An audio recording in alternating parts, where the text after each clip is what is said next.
Once again hello and welcome. काफ़ी सालों के बाद मिल रहे हैं। 11वीं से 12वीं में अपग्रेड हो गए, कुछ लोगों का होना बाकी है, बाकी लोग हो गए हैं। आपके एग्ज़ाम्स चल रहे हैं अभी भी? ओ भाई, ठीक है। ऐसे जुझारू बच्चे हैं, बहुत अच्छी बात है। क्लास 11th आप लोगों की अच्छी चल रही है, कुछ लोगों की जा चुकी है, और क्लास 12 की शुरुआत अपन करने जा रहे हैं। देखो, क्लास 11th आप लोगों की जो पढ़ाई हुई है वो सबको मैं तो बहुत अच्छे से जानता हूँ। आप लोगों ने किस तरीके की पढ़ाई की है, कितनी क्लासेस मिस करी हैं। जो चीज़ क्लास 12 में नहीं करनी पहले मैं वही बता देता हूँ, है ना, क्योंकि ये मौका वापस से नहीं आने वाला है। और पहली क्लास में अगर चीज़ें समझ में आ जाए तो बहुत अच्छा रहता है। जैसे पहला काम जो आपको नहीं करना है, एक तो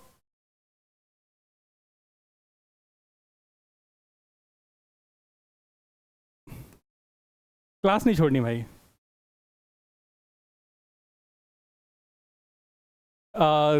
मतलब 6-6 महीने तो नहीं छोड़नी है, हाँ ना। हाँ, क्लास एक क्या हो रहा है कि जैसे आप कोई भी क्लास एक छोड़ देते हो, पर्टिकुलर आप मान लो आज की क्लास में नहीं आए, तो आज की क्लास में जो भी पढ़ा है उससे रिलेटेड नहीं भैया, थैंक यू, उससे रिलेटेड जो भी आपका जो टॉपिक होगा वो अगली क्लास में पढ़ाएंगे। अगली क्लास में आप लोगों के पास स्कूल का इतना लोड रहता है, आप स्कूल तो डेली जा रहे हो, आप स्कूल जाओगे, उसके बाद जो पिछली क्लास में हुआ है, जो आप क्लास नहीं आए हो, उसको कैसे कवर करोगे यार?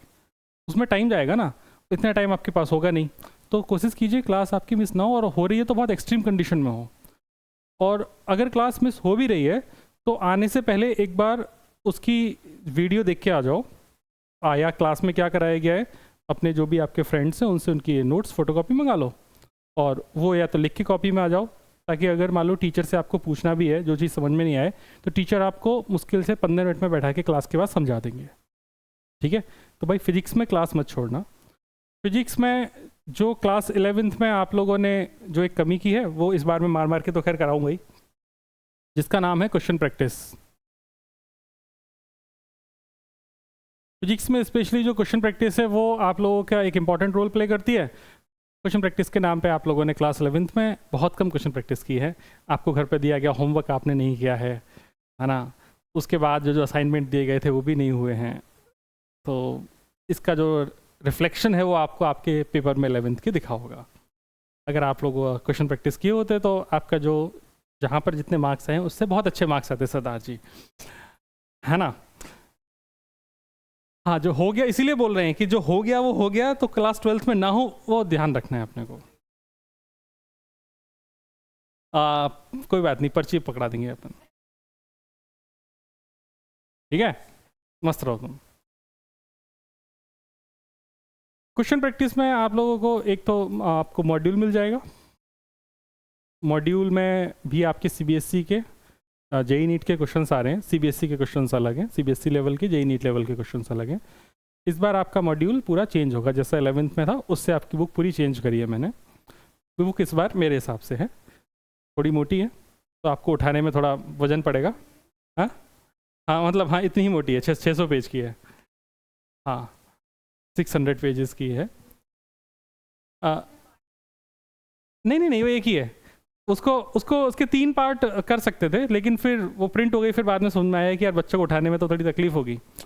ठीक है, बच्चे मजबूत हो जाएंगे, थोड़ा कार्डियो वार्डियो हो जाएगा, ऊपर सीढ़ियों पर लेके आने में चलेगा इतना। बुक थोड़ी मोटी है तो उठाने में थोड़ा प्रॉब्लम होगी आप लोगों को, इतना तो सह लेंगे, एक ही बुक लेके आनी है। उस बुक में जो क्वेश्चन है वो आपके इस हिसाब से दिए हैं कि आप यहाँ पे पढ़ो, पढ़ने के बाद उसके क्वेश्चन प्रैक्टिस करो। इसके अलावा आपको अलग से कोई भी क्वेश्चन प्रैक्टिस करने की ज़रूरत नहीं है। ओके, उस बुक में मैंने इतने मोर देन सफिशिएंट क्वेश्चंस डाले हैं कि आपको जेई मेंस लेवल तक का क्वेश्चन, नीट लेवल तक के क्वेश्चंस उसमें हैं, आप आसानी से वो क्रैक कर सकते हो। जो एनसीईआरटी बेस्ड क्वेश्चन है वो सबको करने हैं, उसकी जो एक्सरसाइज 1 लेवल है वो सबको करनी है। उसके अलावा जो एडवांस लेवल है, जिनको जो प्रैक्टिस करनी है वो करेंगे, बस जिनको जेई नीट देना है वो करेंगे। बाकी जो बेसिक है वो सभी को करना है। तो क्वेश्चन प्रैक्टिस सबको करनी है। हर क्लास के बाद उसमें मैं कुछ इंपॉर्टेंट क्वेश्चन मार्क करा दूंगा जो बोर्ड के लिए इंपॉर्टेंट है। वो क्वेश्चन रटने हैं, सॉल्व करना, उसके बाद सॉल्व करते करते याद हो जाते हैं बच्चों को क्वेश्चन जनरली। तो रिवीजन में भी हेल्प मिलती है कि रिवीजन में अच्छा ये रिवाइज करना है तो ये रिवाइज, तो रिवीजन में भी आपको हेल्प मिलने वाली है, तो वो चीज़ आपको ध्यान रखनी है। ओके, बुक का यूटिलाइजेशन मैक्सिमम करना है। जनरली क्या होता है, बच्चे शुरू में कुछ दिन बुक सॉल्व करते हैं, उसके बाद बुक घर पर रख देते हैं और कहते हैं कि देखो घर वालों को फीस दी थी ना, देखो इतनी बड़ी बुक मिली है, इससे प्रैक्टिस करनी थी मुझे, लेकिन मैं नहीं कर रहा हूँ क्योंकि मैं नालायक हूँ, है ना। ऐसा घर वालों को ऐसा बोलने का मौका नहीं देना है, आराम से अपने को प्रैक्टिस करनी है उससे। बाकी मैं पढ़ाऊँगा, आप पढ़ेंगे, नहीं पढ़ेंगे कूट के पढ़ेंगे। क्लास 11th का मैं तो बहुत प्यार से आपको डील किया गया है, आप बहुत पलकों पे बिठा के रखे गए हैं, है ना। क्लास 12th में वो पलकें तोड़ दी जाएंगी और कुटाई के साथ आपकी पढ़ाई होगी। 12वीं में जो इस बार भी बच्चे जो थे, उनमें से जो बच्चे अपने पेपर उनका बहुत अच्छा गया है बोर्ड का, और जेई का जो एक बच्चा जो था सीरियसली तैयारी कर रहा था, उसके अच्छे परसेंटाइल आए हैं, उसके 99.4 परसेंटाइल आई है फिजिक्स में। तो इस बात की गारंटी आप क्लास में बैठ के पढ़ेंगे तो यकीन मानिए आप जेई नीट सब फोड़ सकते हैं, बस पढ़ना पड़ेगा उसके लिए ना, छोड़ के नहीं आना है घर पे, बुक प्रैक्टिस करनी है। और 12वीं में आपकी कॉपी रेगुलर चेक होगी। हम कोशिश करेंगे आपका सिलेबस जल्दी से जल्दी ख़त्म करें, मतलब इस बार जो सिलेबस था वो अपने अक्टूबर में ख़त्म कर दिया था, मैं कोशिश करूँगा इस बार सिलेबस आपका अक्टूबर से भी पहले ख़त्म हो जाए, ताकि अपन 3-4 रिवीजन उसके बाद कर सकें, है ना। या लेट करना है और डिले करना है, सिलेबस दिसंबर में ख़त्म करना है क्या? नहीं, ओके। तो 12th का सिलेबस, 11th का सिलेबस तो लेट ख़त्म ही हुआ था, 11th तो लेट ही स्टार्ट हुई थी, 11th का सिलेबस शायद दिसंबर में ख़त्म हुआ था, दिसंबर। 12th का अक्टूबर में ख़त्म हो गया था।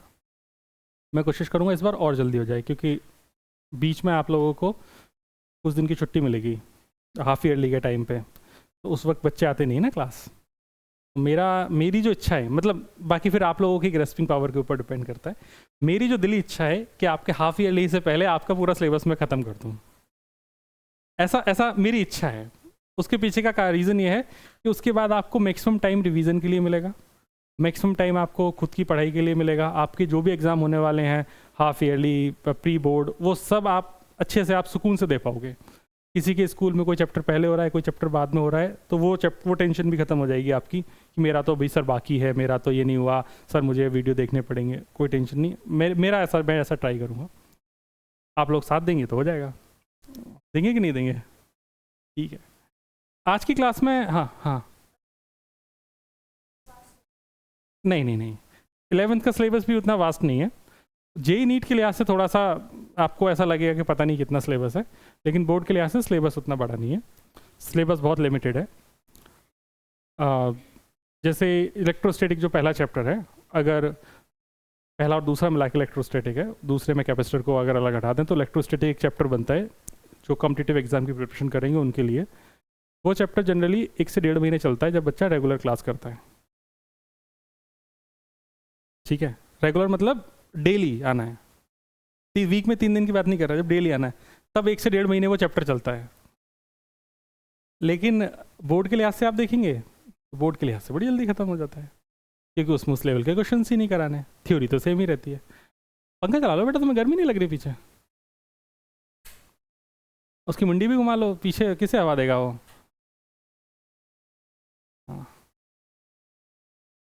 घूम तो रिया है। आइए आइए आइए, खट्टर साहब पधारे हैं। खट्टर साहब एग्जाम कैसा रहा? ये दो बातें अलग अलग कैसे हैं? ओके, क्या कितने की उम्मीद कर रही थी आप? आउट ऑफ 70 और कितने आए? 10 नंबर खा गई कैसे? तो कॉपी चेक करने का देखिए आपने क्या कर, ये कैसे आंसर, ये कैसे? हाँ ओके, मतलब तुम्हारी कॉप चेकिंग सही हुई है ऐसा लग रहा है तुमको? तो मतलब जो पहले एनालिसिस था वो तुम्हारा गलत था। भैया क्लास टाइम से आना है ना, 6 बजे, मतलब 6 बजे, अब डिले नहीं करना है। आज की क्लास में मैं क्लास 11th की जो चीज़ें इस्तेमाल होने वाली क्लास 12th में मैं वो पढ़ाऊँगा। तो थोड़ा सा अपन बातचीत करेंगे, तो जो भी आपका फटाफट रिवाइज करा देंगे पुरानी चीज़ें, क्योंकि वहीं पे आप मार खाएंगे। जो 11th जहाँ पे नहीं आती होगी वहीं 12th में आपको प्रॉब्लम आएगी। तो जो चीज़ की सबसे पहले ज़रूरत है आपको वो है वेक्टर। तो वेक्टर से शुरुआत करता है। वेक्टर क्या होता है क्या नहीं होता ये सब नहीं पढ़ाने वाला हूँ, वेक्टर की क्या एप्लीकेशन है बस वही पढ़ाऊँगा, ठीक है। जैसे वेक्टर में आप स्पेशली 2 टाइप के वेक्टर्स आपके काम के हैं, सिर्फ 2 है ना जो स्पेशली मैं बोल रहा हूँ। एक तो है यूनिट वेक्टर, इसका एक और नाम होता है डायरेक्शन वेक्टर। याद आ गया? Unit vector, direction vector. इसका नोटेशन क्या था? अगर वेक्टर ए है तो ए के ऊपर मुझे कैप लगा देना है, तो ये हो गया डायरेक्शन वेक्टर। इसका मतलब क्या था? ए कैप होता है a vector divided by magnitude of a vector. Okay, ये पुरानी बातें हैं। यूनिट वेक्टर के बाद, डायरेक्शन वेक्टर के बाद जो दूसरा जो काम का वेक्टर है वो किसी भी वेक्टर का रिप्रेजेंटेशन है इन द टर्म्स ऑफ आई जे के। तो जैसे आप लिखते थे कोई भी ए वेक्टर है तो ए वेक्टर को आप ए x i cap plus A y j cap plus A Z के कैप। इसका मतलब ये होता था कि जो एक्स एक्सिस पर इसका जो कंपोनेंट है, जो एक्स एक्सिस पे कंपोनेंट है वो ए एक्स है, वाई एक्सिस पे कंपोनेंट ए वाई है और जेड एक्सिस पे कंपोनेंट ए जेड है। यही था ना? याद आ गया सब?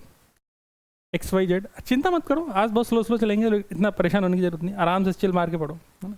पैरेलल मत लिखो, आज रिलैक्स वाला माहौल है, पहले दिन तो सुकून से रहो। देन इसके बाद वेक्टर के रिप्रेजेंटेशन में आपने एक चीज़ देखी थी कि किसी भी वेक्टर को रिप्रेजेंट करना है तो उसमें 2 चीज़ें हो सकती हैं, एक तो उसका मैग्नीट्यूड और उसकी डायरेक्शन। जैसे यहाँ पर इस particular A x i cap को देखो तो ए एक्स मैग्नीट्यूड है, आई कैप उसकी डायरेक्शन है, ए वाई वाई डायरेक्शन का मैग्नीट्यूड है और जे कैप उसकी डायरेक्शन है। तो इस तरीके से वेक्टर को हम मैग्नीट्यूड और डायरेक्शन इन दोनों को मिलाकर लिखा करते थे। उसके बाद आप लोगों ने जो कुछ थ्योरम्स पढ़ी थी वो थ्योरम्स आपको याद आ रही होंगी। एक तो था पैरेललोग्राम लॉ ऑफ एडिशन, याद आ रहा है क्या? मैं डेरिवेशन नहीं कराने वाला हूँ, डेरिवेशन अपने काम का नहीं है तो क्लास 12th में। पैरेललोग्राम लॉ ऑफ एडिशन में ऐसा था कि अगर 2 वेक्टर हैं, vector A and vector B, इनके बीच का एंगल है थीटा। अगर ये दोनों किसी पैरेललोग्राम की 2 ऐसी साइड को रिप्रेजेंट कर रहे हैं तो ये cut cut cut cut cut इस तरीके से अगर ये रिप्रेजेंट कर रहे हैं तो जो इनका रिजल्टेंट होगा वो इनका जो कॉमन पॉइंट है यहाँ से पास करने वाला एक डायगोनल होगा जिसको हम आर वेक्टर बोलेंगे। ये आर वेक्टर लिखा जाएगा a vector plus B vector, आया ना? और ए और बी के बीच का एंगल थीटा है तो इसका जो मैग्नीट्यूड लिखा जाता था, मैग्नीट्यूड का फॉर्मूला बताना जरा क्या था? A square plus B square plus 2ab cos theta. लिखो मत, आराम से लिख लेंगे, है ना? बस अभी याद करते जाओ, जो भी सामने ना उसे याद करते जाओ। पुराना याद आ रहा होगा ना तो उसे वापस से रिकॉल करो, एकदम रट्टा मार लो।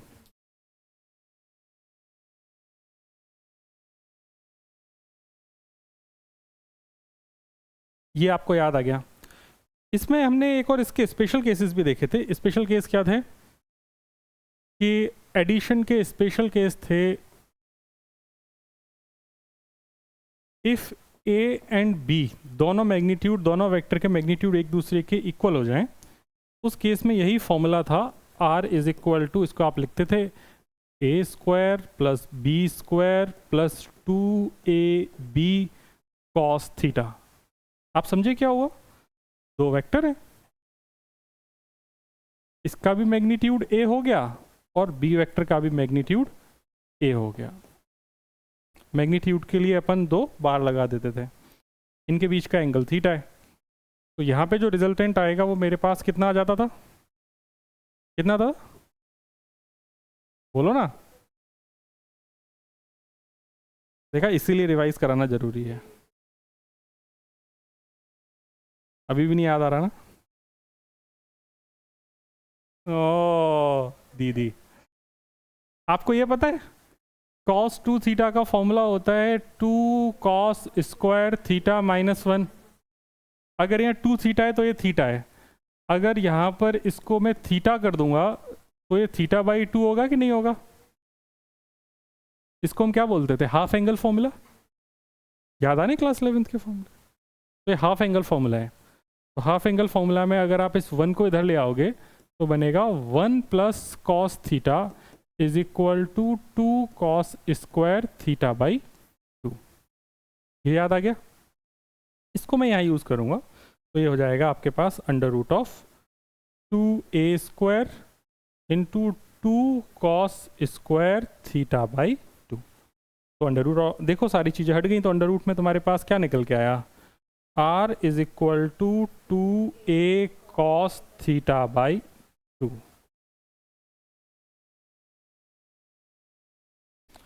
याद होगी? अगर a और b दोनों का मैग्नीट्यूड सेम है वेक्टर का, तो उनका जो रिजल्टेंट होगा एडिशन का, उसका मैग्नीट्यूड होता है, मुंह से बोलो, 2a कॉस थीटा बाई 2। तुम देख रहे हो, सुन रहे हो, बोलोगे तो तीनों मेथड से तुम्हें याद हो जाएगा। देखना नहीं है, देखना है, बोलना है, सुनना है, तो तीनों से याद हो जाएगा। तो नॉर्मल फॉर्मूला क्या था? अगर दोनों a और b बराबर नहीं है तो उस केस में था under root of a square plus b square plus 2ab cos. सरदार जी मुंह से बोलो, हाँ, आंखों से नहीं बोलना।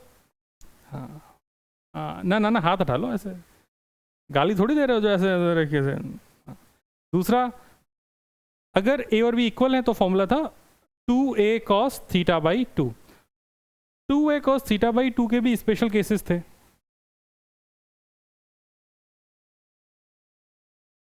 देखो क्या थे? 2a कॉस थीटा बाई 2 में इतना तुम्हें समझ में आ रहा होगा कि जो रिजल्टेंट होगा वो एंगल बाई सेक्टर पे होगा।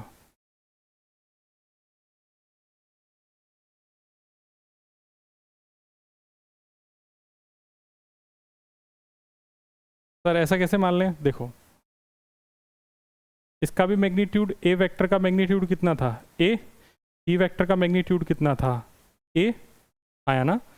इनका जो रिजल्टेंट था वो आएगा इधर, और रिजल्टेंट का फॉर्मूला होगा 2a कॉस थीटा बाई 2, और ये जो एंगल होगा इससे ये एंगल थीटा बाई 2 होगा, और ये एंगल भी बेटा थीटा बाई 2। समझ के बात को? यहाँ तक कोई डाउट किसी को? नहीं? पक्की बात? एडिशन में अभी तक कोई डाउट? एडिशन में तुमने क्या पढ़ा? r is equal to 2a cos theta by 2 when a and b are equal, और जो रिजल्टेंट होगा वो उन दोनों के एंगल बाई सेक्टर पे होगा। ठीक है, बहुत अच्छी बात है। अगर a is equal to b है and angle is equal to 120 degree है, तो जो रिजल्टेंट होगा वो देखो क्या लिखूंगा मैं। 2, क्या टूटा पता नहीं, 2a कॉस 120 बाई 2। 120 बाई 2 कितना होता है? 60। मतलब कितना हो गया? 2a cos 60। कॉस 60 कितना होता है? 1 बाई 2। तो 2a 1 बाई 2, तो रिजल्टेंट किसके बराबर हो गया? a के बराबर। कितनी इंटरेस्टिंग चीज़ है। जो वेक्टर है, दोनों वेक्टर का मैग्नीट्यूड सेम है, और जो उनका मैग्नीट्यूड है वही उनके रिजल्टेंट का मैग्नीट्यूड है। मतलब ऐसा है, 10 न्यूटन का फोर्स, दो 10 न्यूटन के फोर्स 120 डिग्री एंगल पर लग रहे हैं, तो उनका रिजल्टेंट भी 10 न्यूटन ही है। सोच के देखो। अब इससे तुम्हें कैलकुलेशन में कितनी स्पीड मिलेगी इसके बारे में तुम सोच नहीं सकते।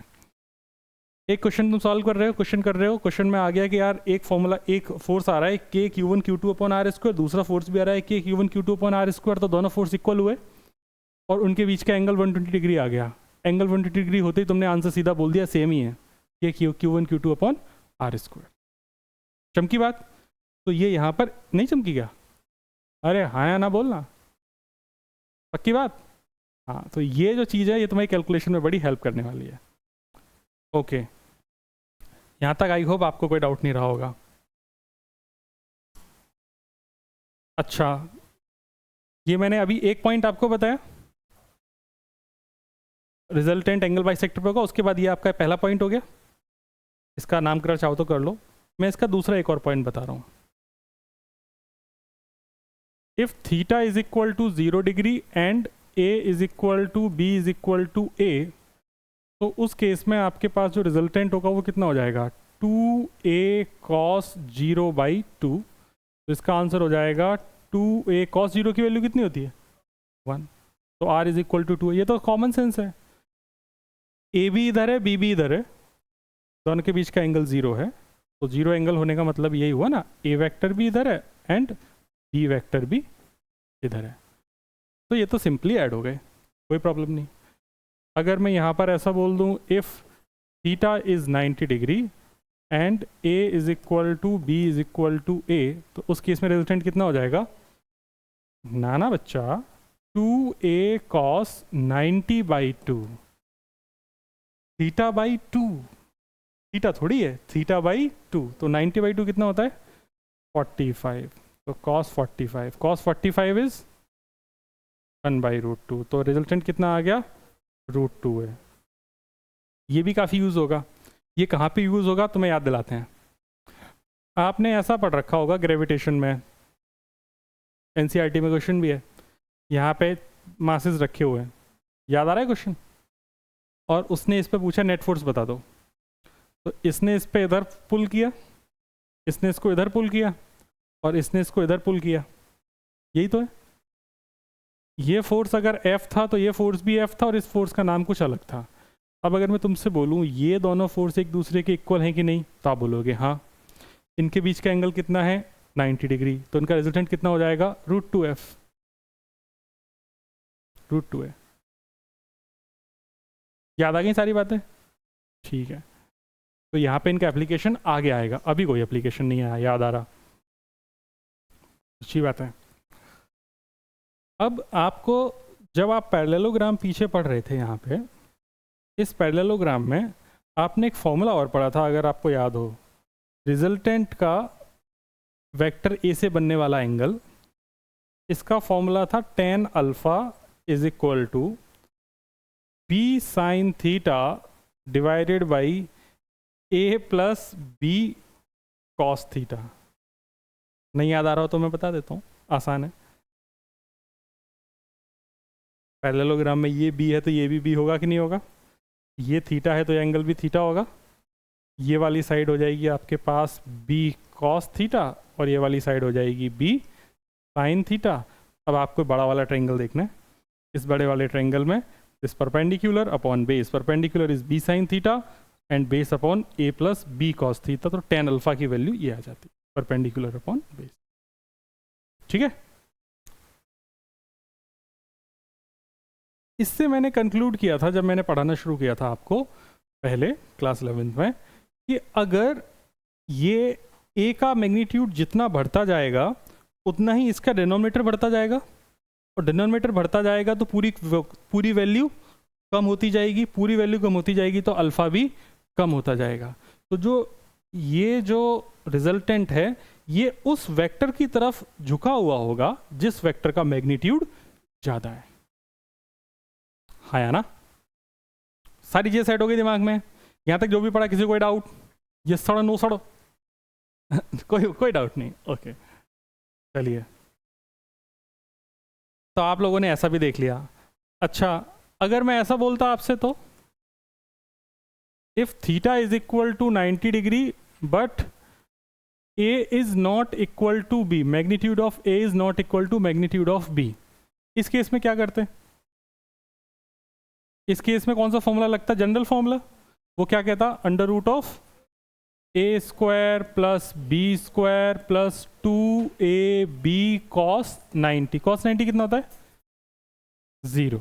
अरे इतना क्या घबरा रहे हो, cos 90 कितना होता है 0, तो a square plus b square, ये भी आपने खूब इस्तेमाल किया है ना।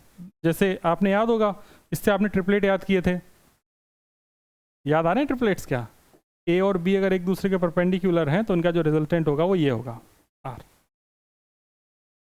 अच्छा, ट्रिपलेट्स की बात कर लेते हैं, ये तो कैलकुलेशन को बहुत फास्ट करते हैं। क्या क्या ट्रिपलेट्स थे याद दिलाओ,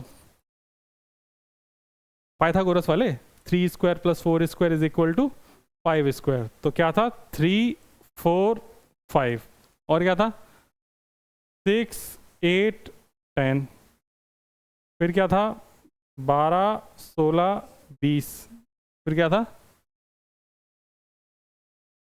24 नहीं 25 के लिए क्या था, इतने से वैसे तो काम हो जाता है, और भी था ना हाँ 12 5 13 यस 12 5 13, एक 25 के लिए भी था सिमिलर।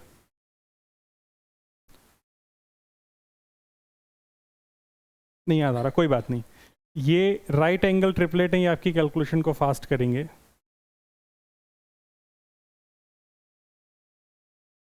मतलब हम अभी वेक्टर एडिशन तक पहुंच गए हैं।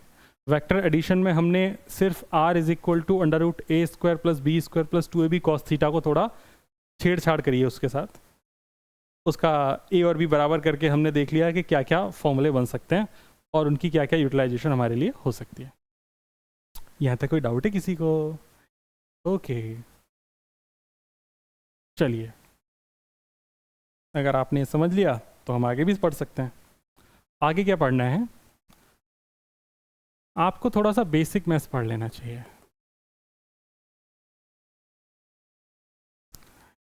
क्या बेसिक मैथ्स नहीं आता क्या? आसान है, देखो बेसिक मैथ्स आसान है। सबसे पहले आपको ये चीज़ याद करनी है कि पंडित बद्री प्रसाद हर हर बोले, याद आ गया होगा। फिर पाकिस्तान भूखा प्यासा हिंदुस्तान हरा भरा, याद आ रहा है? कैसे याद किया था तुम लोगों ने? हाँ क्या क्या क्या था? अरे भाई पिताजी इतनी देर में तो लाते जो बजाएंगे ना। इसमें हमने पढ़ रखा था कि जो ये साइन को रिप्रेजेंट करता है परपेंडिकुलर अपॉन हाइपोटेनियस, ये कॉस को रिप्रेजेंट करता है, ये टेन को रिप्रेजेंट करता है, टेन का अपोजिट कॉट होता है, और ये होता है कॉस का अपोजिट सेक, और साइन का अपोजिट कोसेक। यही था ना? ठीक है। और ये सारे के सारे आए कहाँ से थे? ये एक राइट एंगल ट्रायंगल से आए थे। राइट एंगल ट्रायंगल में ये एंगल थीटा है, तो ये इसका परपेंडिकुलर है, ये हाइपोटेनियस है, और ये बेस है। फिजिक्स नहीं पढ़ रहे आज अपन, हाँ आज अपन सीख रहे हैं कि फिजिक्स में क्या क्या यूज़ होने वाला है। ये अगर सीख जाएंगे तो फिर फिजिक्स सीख जाएंगे, क्योंकि फिजिक्स तो सभी को आती है, फिजिक्स में जो मैथ्स होती है वो नहीं आती। इसके बाद आप लोगों ने कुछ बेसिक आइडेंटिटीज पढ़ी थी। क्या पढ़ी थी, याद दिलाओ जरा? Sine square theta plus cos square theta, यही तो सर याद है। फिर उसके बाद सर हमने पढ़ी थी कॉस 2 थीटा। हाँ बोलो बोलो, कॉस स्क्वायर थीटा। हाँ तो याद है आप लोगों को? अच्छा ये वापस से 12th में काम आएंगी, तो आप लोग इनको याद रखना, डेरिवेशंस में इस्तेमाल आएंगी बीच बीच में। Cos 2 theta sine square theta. अब बायो वाले कितने? ठीक है, इजी है ना? हाँ टफ थोड़ी है ना, रिलैक्स रहना, चिल। बायो वाले पे दया आ जाती है मुझे, मैथ्स छोड़ के बायो ली थी। अच्छा आप भी हैं? अच्छा दया की पात्र आप भी हैं, हाँ ना? ये आसान है ना? उसके बाद जो कुछ फॉर्मूले हैं, कॉस सी प्लस कॉस डी, साइन सी प्लस साइन डी, साइन ए प्लस बी, वो फॉर्मूले क्लास 12th में ऐसे उनकी ज़रूरत नहीं पड़ने वाली है, मैं फिर भी लिख देता हूँ, है ना? मतलब इसका ये जो बेस जो यूज़फुल नहीं है वो वही है, मतलब यूज़फुल नहीं है, बस आपके लिए मैं लिख रहा हूँ।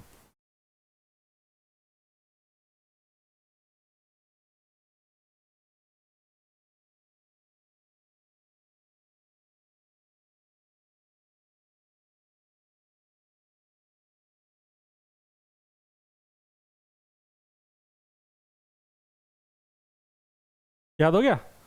Sign cos cos sine, cos cos sine sine, ऐसे याद किया था।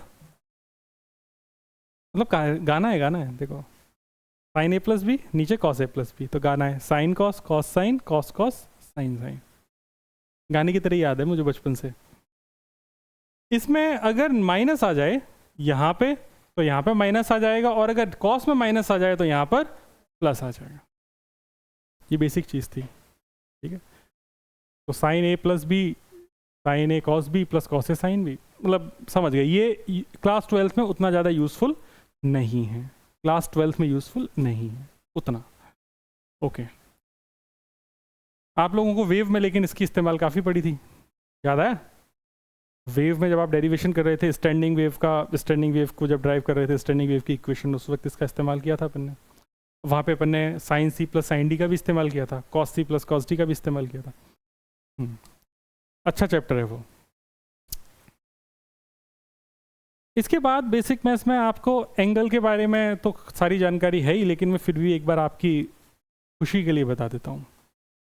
एंगल का रिप्रेजेंटेशन जनरली थीटा से होता है, जनरली बाकी तुम कुछ भी बोल सकते हो, अल्फा बीटा गामा कछुआ खरगोश, जो आपका मन करे। एंगल का मतलब होता है कि कोई भी एक आर्क जो सेंटर पे एंगल सब्सटेंड कर रही है, ये सेंटर है, ये आर्क है, ये रेडियस है, आर्क की लेंथ एल है, रेडियस को आर बोल दिया, तो फॉर्मूला होता है angle is equal to arc upon radius. जब भी इस तरीके से बात होगी तो लेंथ और रेडियस दोनों सेम यूनिट में होनी चाहिए, मीटर मीटर सेंटीमीटर सेंटीमीटर, सारी यूनिट सेम होनी चाहिए। और जो इसकी यूनिट आती है बेटा, यूनिट क्या होती है इसकी? डायमेंशन नहीं होती, यूनिट होती है, इसकी यूनिट होती है रेडियन, है ना? अच्छा, इसकी फिर और भी यूनिट्स आपने पढ़ रखी हैं, रेडियन के अलावा और कौन कौन की यूनिट्स पढ़ी हैं? डिग्री पढ़ी है, लेकिन जब भी ऐसे डिवीजन से आंसर आएगा तो हमेशा रेडियन में आएगा। डिग्री पढ़ रखी है, डिग्री के बाद और क्या क्या पढ़ा है? अजी शर्मा क्यों रहे हो? मिनट्स और सेकंड्स, इनका टाइम से बहुत ज़्यादा लेना देना नहीं है। डिग्री का मतलब था कि 180 डिग्री में पाई रेडियन थे, याद आया आपको? तो 1 डिग्री में पाई अपॉन 180 रेडियन थे। फिर हमने कन्वर्जन करना सीखा था। हमने क्या कन्वर्जन करना सीखा था? हमने सीखा था कि जब भी हम डिग्री से रेडियन में कन्वर्ट करेंगे किसी भी एंगल को, तो डिग्री से रेडियन में करना है तो उस एंगल में पाई अपॉन 180 से मल्टीप्लाई कर देंगे। और जब भी हम रेडियन से डिग्री की तरफ जाएंगे तो हम उस एंगल में 180 बाई पाई से मल्टीप्लाई कर देंगे। उल्टा हो गया ना, है ना? तो ये कन्वर्जन भी आपको याद है कि नहीं? बस अपन तो प्यार मोहब्बत की बातें कर रहे हैं, पुरानी पढ़ रखा है ना तुमने? ये हाँ या ना वाला कौन सी मुंडी हिलाई है? अच्छा ठीक है, तो ये एंगल की कहानी हो गई। मिनट और सेकंड्स का कोई यूज़ अपन को आया नहीं, आगे भी आने वाला नहीं है। वैसे आपको पता होना चाहिए 1 मिनट में 60 सेकंड होते हैं और 1 डिग्री में 60 मिनट होते हैं, ठीक है? ठीक, तो हमने एंगल पढ़ लिया। एंगल के बाद हमने थोड़ी सी हमने वेक्टर की एडिशन देख लिया, जो वेक्टर एडिशन काम का है। डॉट और क्रॉस सबसे लास्ट में पढ़ाऊंगा। उसके बाद आपका रैपिड रिवीजन चल रहा है। उसके बाद आपका जो काम की चीज़ थी वो आपने एक टेबल पढ़ रखी थी। टेबल याद है आपको? कहने सर कौन सी table? 0 degree, 30 degree, 37 degree, 45 degree, 53 degree, बोलते जाओ, 60, देन 90 डिग्री। याद आ गया सब? ये आया तो इसके रिवीजन में ये था साइन, फिर साइन का भाई था कॉस, फिर टेन, फिर कॉट, फिर सेक और फिर कॉसेक।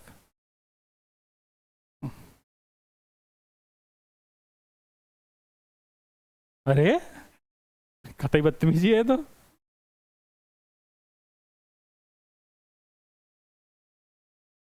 अरे यार अब तुम नज़र लगा रहे हो, लो सही कर देते हैं। अब मैं बनाऊंगा ही नहीं नीचे, लाइन कैंसिल। चलो भाई फटाफट बताएंगे फटाफट। साइन 0 0, 30, जल्दी बोलना था, 4 दिन बाद नहीं, है ना? 37, 45, 53, 60 डिग्री और 90। अच्छा, फिर cos 0। हम्म सर ये बनाना तो आता है ना, बस इधर उधर तो करना है मेरा रिफ्लेक्शन। ठीक है यार, थोड़े आनंद ले लेते हैं जीवन के। चलो 10 के बारे में बताओ सर, डिवाइड ही तो करना है। हाँ सर 0 हो जाएगा सर, 1/√3 हो जाएगा, 3/4 1, 4/3√3 और नॉट डिफाइन है इन्फिनिटी। फिर अगेन इधर उधर खेल रहे हैं, है ना अक्षिता? इन्फिनिटी √3, 4/3, 5, 3/4, 1/√3, 0, ऐसे ही ना। सेक कॉस का उल्टा है, मतलब 1, 2/√3। ये आपको कभी याद नहीं करना है ना, कॉट सेक कॉसेक कभी आपको याद नहीं करना है। आपको अगर ये याद है तो सारे हो ही जाते हैं। हाँ आपने किए भी नहीं होंगे वैसे। 5/4√3, 5/3, 2 और फिर ये अगेन इन्फिनिटी नॉट डिफाइन। फिर अगेन या तो आप इसका उल्टा कर लीजिए, यहाँ से कर लीजिए, एक ही बात है। 2, 5/3√3। क्या मैंने सही लिखा? नहीं, ये कुछ तो मैंने गलत किया। सेक में √2 होगा, √3 नहीं। भावनाओं में बहके ऐसा नहीं करना चाहिए, है ना। फिर ये 5/3 हो जाएगा, फिर ये हो जाएगा √2, फिर हो जाएगा 5/4, फिर हो जाएगा 2/√3 और ये हो जाएगा 1, है ना। सब सही है, थोड़ा बहुत ऊपर नीचे हो तो आप लोग देख लेना, करो कंफर्म। सही है ना? ठीक है। हाँ 10 के बाद देखना छोड़ दिया, इसके बाद सर हमने लोड ही नहीं लिया हमने। हाँ चलो ठीक है, यहाँ तक कोई डाउट नहीं। इसके बाद आप लोगों ने एक ASTC रूल पढ़ा था। ASTC रूल की ज़रूरत थी जब एंगल मोर देन 90 डिग्री हो। 90 डिग्री तक की तो हमने सारी मेन वैल्यूज याद ही कर ली। उस ASTC रूल में हमने क्या पढ़ रखा था? पहला क्वाड्रेंट ये होता है, सेकंड ये होता है, थर्ड ये होता है और फोर्थ ये होता है। और सुनना है ना, लिखना मत, क्योंकि बहुत कुछ लिख गया है। हाँ तो सुनना है। क्या सुनना है? पहले में सारे के सारे ट्रिग्नोमेट्रिक रेशियोज पॉजिटिव होते हैं, दूसरे वाले में साइन और साइन का क्या होता है? कॉसेक। थर्ड में टेन और टेन का इन्वर्स, इसमें सेक और सेक का इन्वर्स क्या होता है? कॉस और सेक, मैंने सेक ऊपर लिख दिया। तो इनमें से जो ASTC रूल बनता है वो यहाँ से A उठा लेते हैं, यहाँ से साइन उठा लेते हैं, यहाँ से टेन उठा लेते हैं और यहाँ से C उठा लेते हैं, इससे ASTC रूल बन जाता है। ध्यान रखना हम एंटी क्लॉकवाइज चल रहे हैं, एंगल का मेजरमेंट एंटी क्लॉकवाइज पॉजिटिव होता है और क्लॉकवाइज नेगेटिव होता है। ये बात पता थी आपको? ये 0 डिग्री है, ये 90 डिग्री है, ये 180 डिग्री है और ये 270 डिग्री है। क्या हम इसको 0 रेडियन बोल सकते हैं? ये कितना हो जाएगा? π/2 रेडियन, ये हो जाएगा पाई रेडियन एंड ये हो जाएगा आपका 3π/2 रेडियन। अब यहाँ पर जो सीन ऐसा था कि हमने जितने भी 0 से लेकर 90 तक पूरी टेबल बनाई, उसमें तो सारे के सारे रेशियोज पॉजिटिव ही हैं। सेकंड क्वाड्रेंट में 90 से बड़ा जैसी भी कोई चीज़ होगी तो उसमें साइन और कॉसेक को छोड़ के बाकी सभी नेगेटिव होंगे। तो उसमें करना ये था कि हमें अगर एंगल 90 डिग्री से ज़्यादा है तो इसको मुझे स्प्लिट करना था थीटा को, और इस तरीके से स्प्लिट करना था कि इसमें एक तो हो जाए मल्टीपल ऑफ पाई या π/2। अगर ये ऑड मल्टीपल हो रहा है पाई का, अगर, या मैं ऐसा समझ लेता हूँ, मैं तुम्हें एक ही बताता हूँ वरना दो में तुम्हारे लिए यूज़फुल नहीं रहेगा, तो कन्फ्यूज हो जाओगे। कोई भी एंगल को मैं इसके अबाउट अगर स्प्लिट कर रहा हूँ तो कोई भी फंक्शन चेंज करने की ज़रूरत नहीं है, लेकिन अगर मैं इसके अबाउट चेंज करूँगा तो फंक्शन चेंज करना पड़ेगा। मैं एग्जाम्पल से समझा देता हूँ। थ्योरी के लिए आप चाहें तो नोट्स पुराने देख सकते हैं। साइन 120 डिग्री है, साइन 120 डिग्री में मुझे 90 तक की वैल्यूज याद है, साइन 120 की वैल्यू मुझे नहीं पता है, तो मैं इसके अंदर के एंगल को स्प्लिट करूंगा। और किस तरीके से स्प्लिट करूंगा? तो कोई बोल सकता है कि सर आपने बोला है कि या तो इस लाइन के अक्रॉस स्प्लिट करो या इसके अक्रॉस स्प्लिट करो। तो मैं सपोज करो इस लाइन के अक्रॉस स्प्लिट करता हूँ, तो मैं लिखूंगा ये हो जाएगा 90 + 30। लेकिन इसी टाइम कोई दूसरा बच्चा बोलेगा नहीं सर, मैं इसको ऐसे भी तो लिख सकता हूँ 180 - 60।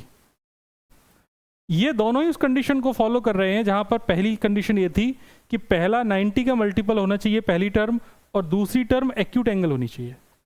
तो पहली टर्म अगर 90 का मल्टीपल है तो 90 का मल्टीपल तो ये सारे के सारे ये हैं, तो इनके अक्रॉस ही स्प्लिट हुआ है, और दूसरा एक्यूट एंगल है, तो दोनों ही सही हैं, दोनों से ही आप काम कर सकते हैं। लेकिन 90 और 30, ये 90 जो है ये ऑड मल्टीपल ऑफ 90 है। जब भी आप स्प्लिट करेंगे इस वाली लाइन के अक्रॉस, तो यहाँ पर फंक्शन को चेंज करना पड़ेगा, और अगर इस वाली लाइन के अक्रॉस चेंज करेंगे तो कोई भी फंक्शन चेंज नहीं करना है। अच्छा, फंक्शन चेंज कौन किस में होगा? तो साइन चेंज होगा कॉस में और कॉस साइन में, टेन चेंज होगा कॉट में और कॉट होगा टेन में, सेक चेंज होगा कॉसेक में और कॉसेक चेंज होगा सेक में। तो फंक्शन चेंज का सिस्टम ये था।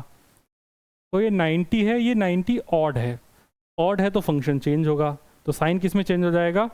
कॉस में, तो साइन का बन गया कॉस।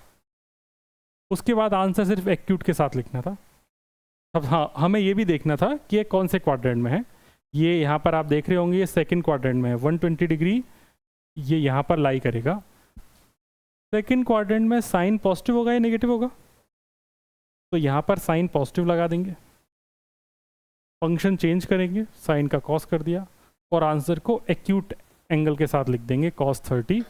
तो जो साइन 120 की वैल्यू वही होगी जो cos 30 की वैल्यू है। cos 30 की वैल्यू कितनी होती है बेटा? तो बस इसका आंसर √3/2 हो गया। जो बच्चे इसको मेथड नंबर 2 से करना चाहते हैं, मेथड नंबर 2 से कैसे करेंगे? पुराना डिवीजन चल रहा है, मेथड नंबर 2 से करेंगे। कैसे करेंगे? तो ये देखा कि सेकंड क्वाड्रेंट में साइन पॉजिटिव है तो पॉजिटिव, ऑड मल्टीपल है इवन मल्टीपल है, पता चला इवन मल्टीपल है, तो फंक्शन चेंज करने की ज़रूरत नहीं है। आंसर को सिर्फ एक्यूट एंगल के साथ लिखना है, ये माइनस का कोई रोल नहीं है, तो मेरे लिए आंसर हो जाएगा √3/2। सेम आएगा।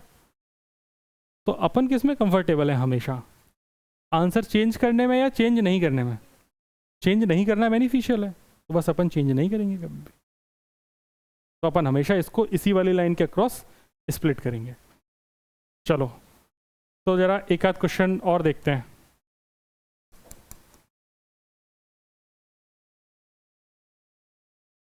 हाँ जी, बताओ कोई क्वेश्चन, बोलो जो मन करे सो। 210 ले लेते हैं। खट्टर साहब नींद में खतरनाक, क्या हो गया जीवन में? अरे यार 210 किसके अराउंड स्प्लिट करें? हम इसको 270 - 60 भी लिख सकते हैं, हम इसको 180 + 30 भी लिख सकते हैं। कौन सा हमारे लिए बेनिफिशियल है, ये वाला या ये वाला? 180 वाला, क्योंकि 180 पे अपने को फंक्शन चेंज नहीं करना। तो हो जाएगा cos 180 + 30। 210 कौन सा क्वाड्रेंट होगा, कोई बता सकता है?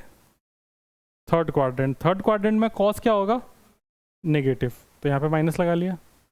180 है तो फंक्शन चेंज करने की ज़रूरत नहीं है, आंसर एक्यूट एंगल के साथ आंसर हो जाएगा माइनस का √3/2। याद आ गई पुरानी बातें सारी?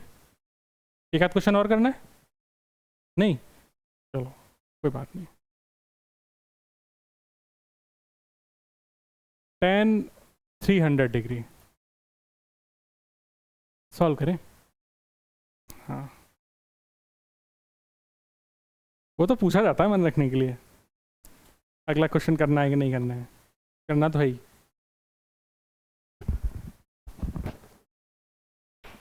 तुम लोग मुझे 1 घंटे से बुलवा रहे हो लगातार, 51 हो गया। चलिए, tan 300 को स्प्लिट कर सकते हैं। बच्चों ने अलग अलग तरीके से स्प्लिट किया है। जैसे इसको स्प्लिट करने का सही तरीका होता 360 - 60 आया ना, क्योंकि लौट के 0 वाली लाइन पे आ जाएंगे आप। और 300 मतलब आपका कौन सा क्वाड्रेंट हुआ? Fourth quadrant. फोर्थ क्वाड्रेंट में ASTC के हिसाब से tan तो नेगेटिव है, तो आपका आंसर हो जाएगा, माइनस का फंक्शन चेंज करने की ज़रूरत नहीं है, 10 और आंसर 60 के साथ, तो आंसर हो जाएगा माइनस का √3। यही आएगा? कितने लोग का आंसर ही आया? हाँ यही है ना तुम्हारा। हाँ देखा, माइनस नहीं बोलना बेटा, फंक्शन देखना ना कौन से क्वाड्रेंट में। और इसी तरीके से अगर हम इसको दूसरे मेथड से करें तो बच्चों ने इसको ऐसे भी किया है, 270 प्लस 30 से।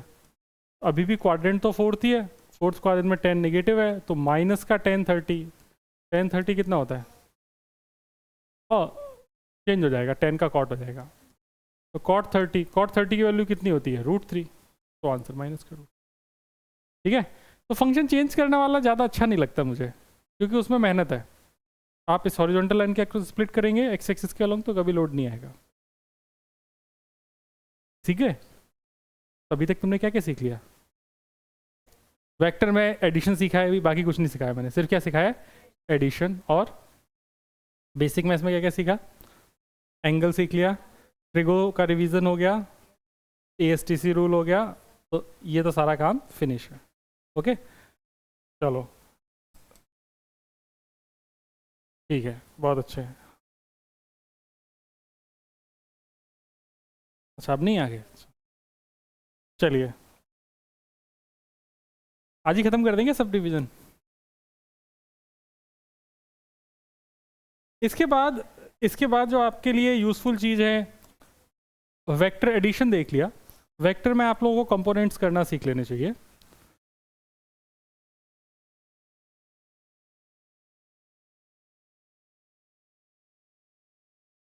वेक्टर के कंपोनेंट्स करने में हमने जो देखा था वो इस तरीके की चीज़ देखी थी कि अगर कोई एक वेक्टर ए है, ये इसका एंगल थीटा है, तो इसके कंपोनेंट करने में हमने देख लिया था कि ये वाला जो कंपोनेंट होता है ये होता है ए, बोलो ना मुंह से, और ये वाला कंपोनेंट होता है वाई डायरेक्शन वाला ए साइन थीटा। ये हमने कैसे सीखा था? हमने इस ट्रायंगल में कॉस थीटा लगाया था, और अगर इस ट्रायंगल में कॉस थीटा लगाएंगे तो कॉस थीटा लगाने पे पेन बदल लेंगे।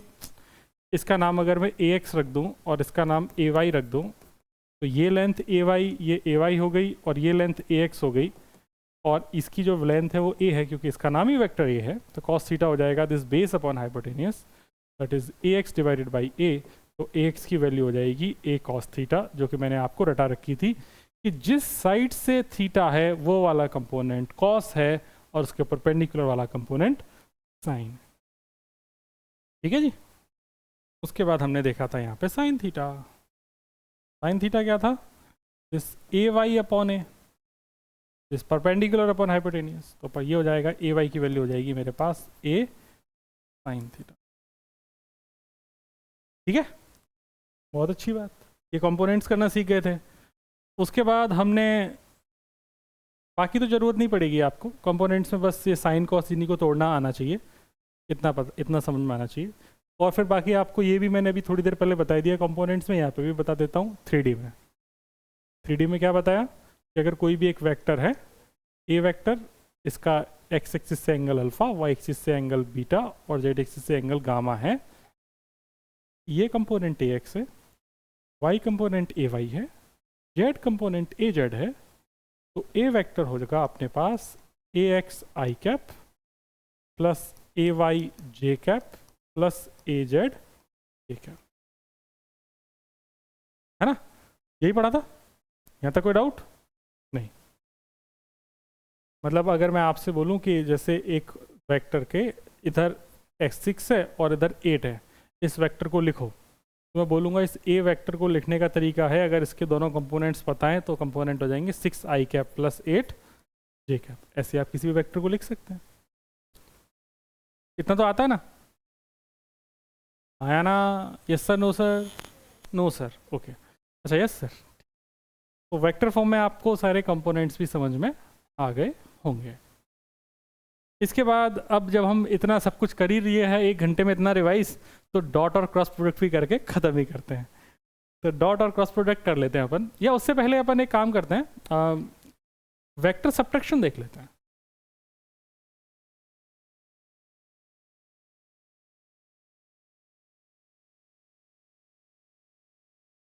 देखो यार वेक्टर में घटाना वटाना बहुत आसान काम है। जैसे आर वेक्टर में अगर ये लिख दिया a vector minus b vector तो हो जाएगा a vector plus minus of b vector. बस ये याद रखने की चीज़ बताई थी मैंने कि माइनस का मतलब वेक्टर में होता है अपोजिट कर देना। अगर वेक्टर ए या वेक्टर बी अगर ये है तो अगर बस मैं इसकी साइन को अपोजिट कर दूं, मतलब डायरेक्शन अपोजिट कर दूं, तो हो जाएगा माइनस। तो माइनस साइन बस ये बता रहा है कि आपने वेक्टर को 180 डिग्री उल्टा कर दिया है। सेम सिचुएशन अपने पास यहाँ पर होती है। जैसे अगर ये ए वेक्टर है, ये बी वेक्टर है, इनके बीच का एंगल थीटा है, तो माइनस बी तो बेटा ये हुआ ना। अब तुमको रिजल्टेंट ए और बी का नहीं चाहिए, तुमको किसका चाहिए, ए और माइनस बी का।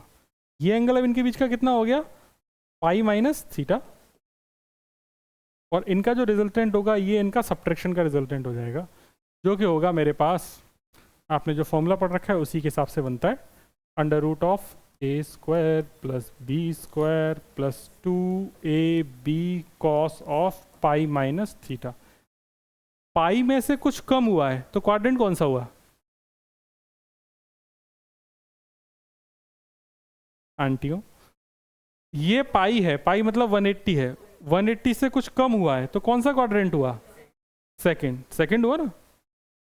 तो अगर सेकंड क्वाड्रेंट है तो सेकंड क्वाड्रेंट में कॉस तो नेगेटिव होता है, फंक्शन चेंज होना नहीं है, तो बन जाएगा a square plus B square minus 2ab cos theta. तो एडिशन में प्लस आ जाता है और सब्ट्रैक्शन में माइनस आ जाता है। और यहाँ पर हमने एक चीज़ और देख रखी है कि इफ़ ए और बी एक दूसरे के बराबर हो जाएं और इनका मैग्नीट्यूड ए के बराबर हो जाए, तो एडिशन में बना था 2a cos थीटा बाई 2, यहाँ पर बनेगा सब्ट्रैक्शन में 2a sin थीटा बाई 2। मैं ड्राइव नहीं कर रहा, सीधा लिख दे रहा हूँ। वहाँ पे क्या बना था 2a cos थीटा बाई 2, यहाँ पे क्या बनेगा 2a sin थीटा। दिमाग काम करना तो नहीं बंद कर रहा है, क्योंकि वो बीच में कुछ ने रील चलाई होगी ना आप लोगों ने खूब छुट्टियों में।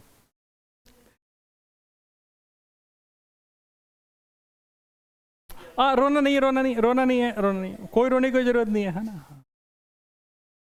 वेक्टर सब्ट्रैक्शन में बस इतना ही समझाना था मुझे। अब आप देखिए 12th के लिहाज से इंपॉर्टेंट चीज, डॉट और क्रॉस प्रोडक्ट। तो सबसे पहले देखते हैं डॉट प्रोडक्ट। डॉट मल्टीप्लिकेशन नहीं है, डॉट प्रोडक्ट है। डॉट प्रोडक्ट का दूसरा नाम क्या था, स्केलर प्रोडक्ट। डॉट प्रोडक्ट में क्या पढ़ते थे अपन कि अगर दो वेक्टर हैं इनके बीच में एक डॉट लगा दिया तो डॉट प्रोडक्ट हो गया, और इसकी वैल्यू थी ए बी कॉस थीटा। इसका जो रिजल्टेंट था वो स्केलर था, इसीलिए इसका नाम था स्केलर प्रोडक्ट। ठीक है, ये याद हो गया था सबको। और फिर उसके बाद हमने इसका यूज़ कहाँ का किया था, इसका हमने यूज़ किया था कि अगर कभी भी दो वेक्टर के बीच का एंगल निकालना हो तो एंगल यहाँ से निकलता था, है ना। जैसे अगर मैं यहाँ से कोई बोले कॉस थीटा लिखो, तो कॉस थीटा मैं लिख देता था a vector dot b vector upon magnitude of a into magnitude of b. Vector का मैग्नीट्यूड निकालना भी अपने आप में एक आर्ट थी। जैसे हमने इससे पहले कहाँ पढ़ा है, ये पढ़ा है। अगर मैं बोलूँ इस वेक्टर का मैग्नीट्यूड लिखो, तो मैग्नीट्यूड लिखने का तरीका या तो आप दो डंडे लगा दो या फिर ऊपर से तीर हटा दो, इसका मतलब मैग्नीट्यूड ही होता है। और ये वैल्यू होती थी under root of A X square plus A Y square plus A Z square. याद है कि नहीं, मतलब आई कैप वाले कोफिशिएंट का स्क्वायर, जे कैप वाले कोफिशिएंट का स्क्वायर, के कैप वाले कोफिशिएंट का स्क्वायर, तीनों को ऐड करो और उसका अंडर रूट ले लो। इजी था, है ना। ठीक है, तो वेक्टर सब्ट्रैक्शन ये हो गया, 2a sin थीटा बाई 2 ये हो गया। हाँ, हम यहाँ थे, तो एंगल निकालने में काम आता था। फिर हमने इसमें ऐसा देखा था कि if theta is equal to 90 degree, तो जो ए डॉट बी है इसकी वैल्यू कितनी हो जाएगी, cos 90 जीरो होता है, तो ए डॉट बी कितना हो जाएगा, जीरो। तो दो वेक्टर अगर परपेंडिकुलर हैं तो उनका डॉट प्रोडक्ट जीरो होगा। सही बात बताओ, तुमको याद आ रहा है कि हमने ये सब पढ़ रखा है, रैपिड रिवीजन हो रहा है, तुम्हें याद आ रहा है, तुमने पढ़ रखा है, तुमने, चलो ये अच्छी बात है भाई, पर सबने पढ़ रखा है, किसी को अलग से नहीं पढ़ाना। तो थीटा 90 पे इस तरीके का गेम था। फिर हमने देखा था कि जो ए डॉट बी की मैक्सिमम वैल्यू थी वो थी A B when theta is equal to 0 degree, और ए डॉट बी की जो मिनिमम वैल्यू थी वो थी माइनस का ए बी जब थीटा था 180 डिग्री, क्योंकि कॉस 180 -1 होता है, कॉस 0 +1 होता है।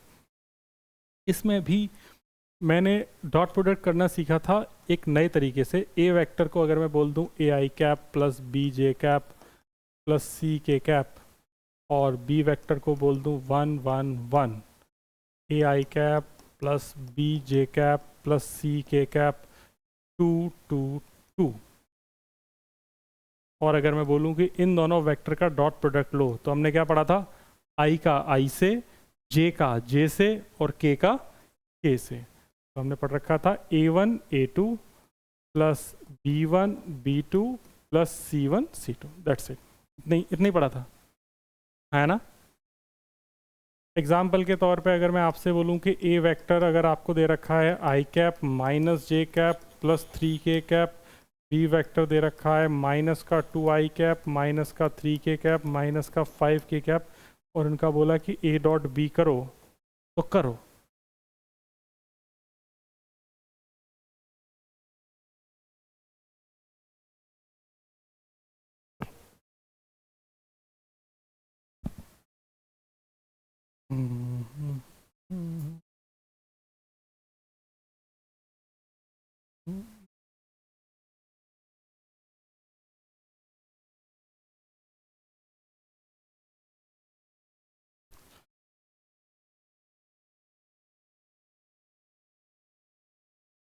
-14,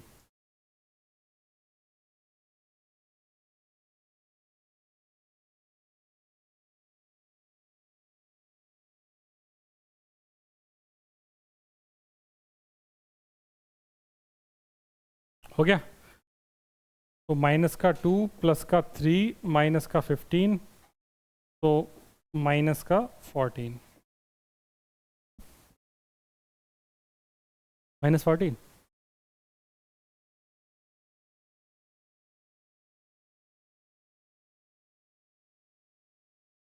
क्या? अच्छा, मैंने के लिख दिया क्या?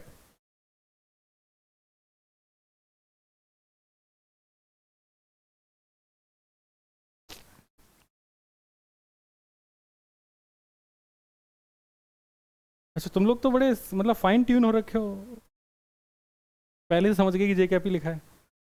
हाँ हाँ हाँ, बताओ क्या डाउट है। सॉरी, ऐसे नहीं करना बेटा, सिर्फ इनके कॉफिशिएंट मल्टीप्लाई करने हैं। तो 2 इंटू 1 कितना हो गया, तो बस वही लिखना है। 2 इंटू 1 -2 इंटू 1 तो -2। तुमने क्वेश्चन गलत लिखा है, -2 लिखो बस। उधर देखो, आई कैप का आई कैप से मल्टीप्लिकेशन किया कॉफिशिएंट का -2, जे कैप का जे कैप से मल्टीप्लाई करो तो -1 इंटू -3। करो करो, इतना क्या घबरा रही हो। तो -1 -3 कितना होता है, +3 हो गया ना, तो लिखो +3। हाँ, फिर प्लस में माइनस में, माइनस में, हाँ ठीक है। और ये ऐसे मत लिखना, ये ऐसे लिखना,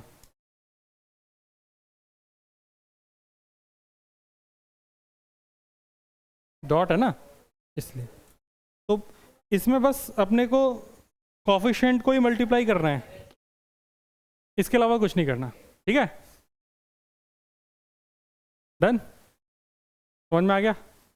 चलो भाई, समझ में आ गया तो खुश रहो। आसान चीज़ें समझ में जल्दी आती है ना। आओ देखो क्रॉस प्रोडक्ट। आज पूरा क्लास 11th का बेसिक मैथ्स वेक्टर खत्म होता है। क्रॉस प्रोडक्ट इस वेक्टर की सबसे अंतिम चीज़ है। क्रॉस प्रोडक्ट में हमने देखा था कि ए वेक्टर, इसका दूसरा नाम एक और था, vector product. A cross B, A cross B का क्या मतलब था, A B sine theta into N cap. इसका जो आंसर आता था वो वेक्टर आता था, बीच में क्रॉस लगा है तो क्रॉस प्रोडक्ट, आंसर वेक्टर है तो वेक्टर प्रोडक्ट। ये जो लिखा हुआ है ए बी साइन थीटा ये मैग्नीट्यूड है, एन कैप उसकी डायरेक्शन है।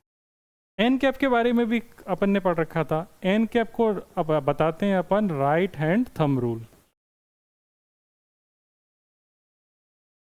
देखो मैं क्यों बोला कि ये अब क्लास 12th के लिए इंपॉर्टेंट है। तुम जितने भी रूल्स पढ़ोगे, चाहे फ्लेमिंग रूल्स पढ़ो, वो सारे के सारे इसी से रिलेटेड है। तो मैं कभी भी तुमको ये वाले तरीके से नहीं बताऊंगा पूरी क्लास 12th में, मतलब ये भी नहीं बताऊंगा मैं हमेशा तुमको ऐसे हाथ घुमा के बताऊंगा ए क्रॉस बी। तो ए क्रॉस बी आज सीख लो, बाद में ज़रूरत पड़ेगी ही, तो आज ही सीख लो, ठीक है। ये ऐसा कह रहा है, पहले जैसे ये मान लो ये एक प्लेन है, प्लेन दिख रहा है आपको?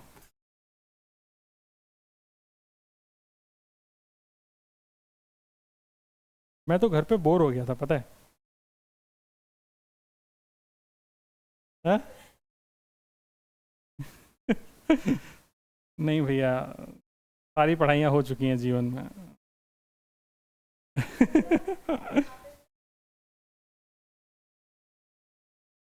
अरे यार व- तुम वैकेशन बोल रही हो मेडिटेशन बोल रही हो? हाँ मैं गया था मैं। वो बिना पढ़ाए मतलब मज़ा नहीं आता है ऐसे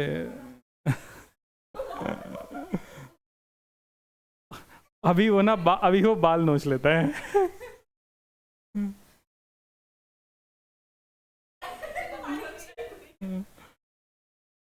देखो यार, ए क्रॉस बी अगर मुझे करना है तो अपने ये इस तरीके का है, ये वेक्टर ये है और ये वेक्टर बी है, तो एक ही तरफ अपने को राइट हैंड रखना है। सबके राइट हैंड तो है ही, ऐसा तो है नहीं जैसे राइट हैंड के बना हो ना, तो राइट हैंड वाले हैं ही सब। राइट हैंड की एक ही तरफ रखना है, बी की तरफ कर्ल करना है। मेरा ऐसा मानना है कि हाथ पीछे नहीं तुम्हारा कर्ल हो सकता है ना, कुछ लोग ऐसे पीछे छू जाता है तो वो नहीं करना है ना। तो ये इसको ऐसे कर्ल करना है, तो थंब में वो डायरेक्शन बताएगा ए क्रॉस बी की। हाथ जरा करके देख लो, ए इधर है बी इधर है, करके देख लो, इधर है इधर, हाँ ए क्रॉस बी, ठीक है ना? समझ में आ गया? पक्की बात? तो यहाँ पर अगर ए क्रॉस बी करेंगे तो ऊपर की तरफ आ रहा है, तो ये गया तुम्हारा एन कैप की डायरेक्शन। अगर बी क्रॉस ए करेंगे तो उसकी डायरेक्शन नीचे होगी, तो ये है तुम्हारा ए क्रॉस बी। और अगर बी क्रॉस ए करेंगे तो किधर आएगा? नीचे। दादाजी हाथ वाथ चला लेना बेटा, बहुत समस्या आने वाली है वरना हाथ जाम हो जाते हैं। जैसे बुढ़ापे में से आदमी हाथ पर नहीं चलाते तो सब कंधे वंधे जाम हो जाते हैं। वैसे B cross A cross B ऐसे कर लेने का कि मैंने पहले ही क्रॉस कर रखा है अच्छा, ये भाई क्वेश्चन से लड़ ले। आपको डायरेक्शन, अभी मैं आपको और डायरेक्शन में बात करूंगा, अभी सिर्फ मैं आपको एक बेसिक चीज़ बताइए कि इधर ऐसा होता है। तो एन कैप की थोड़ी सी और कहानियाँ हैं। एन कैप के बारे में ऐसा बोल सकते हैं कि it is a unit vector perpendicular to this vector A, this vector B, in the plane containing vector A and B। वापस से बोलूँ, A की भी परपेंडिकुलर है, B के भी परपेंडिकुलर है, और उस प्लेन के भी परपेंडिकुलर है जिसमें वो लाई कर रहा है, ठीक है। तो perpendicular to vector A, vector B and plane containing